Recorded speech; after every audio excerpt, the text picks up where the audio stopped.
Chapter 8.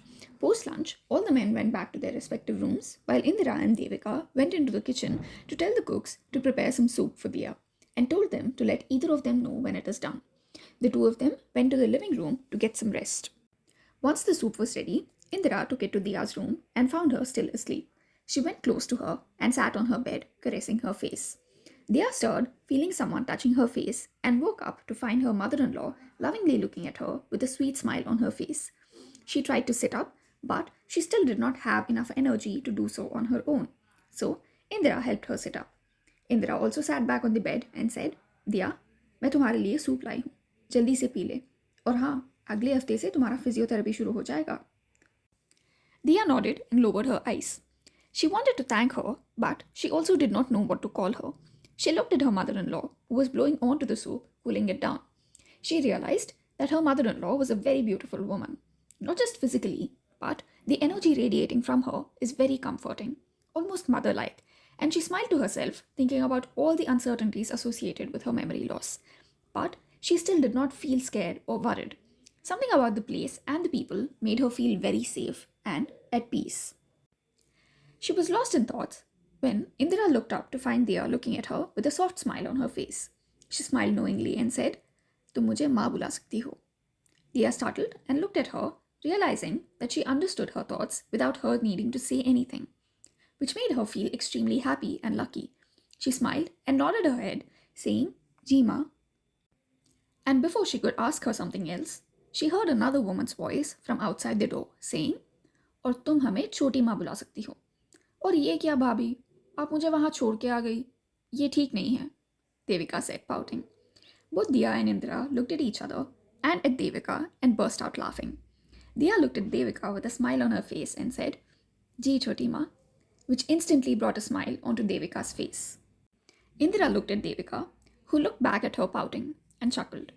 "अरे देविका, तुम सो रही थी और तुम्हें उठाना मुझे ठीक नहीं लगा, इसलिए मैं अकेले ही चली आई. अगली बार से तुम्हें नींद से भी उठाकर लेके आएंगे, ठीक है? अब नाराज तो मत रहो," Indira said, showing her famous puppy eyes, as she knew Devika couldn't stay angry with her for long.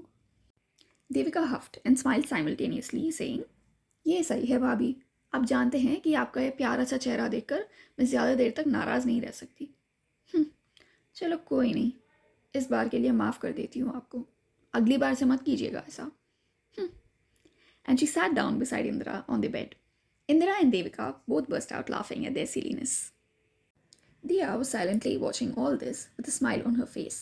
She could feel the love and warmth the two older women shared with each other, and it was heartwarming to watch them interact the way they do.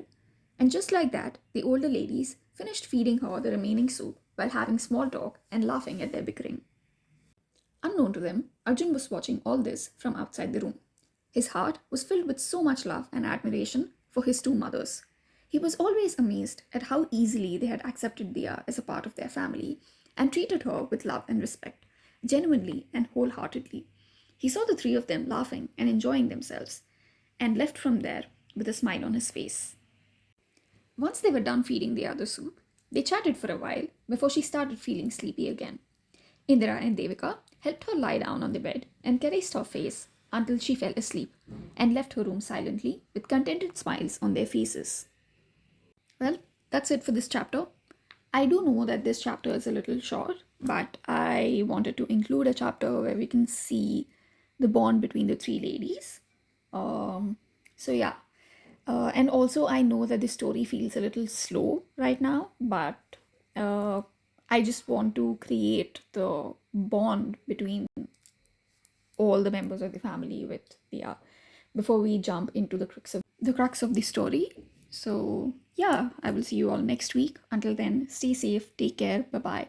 Oh, and do not forget to leave your feedback in the comment section below.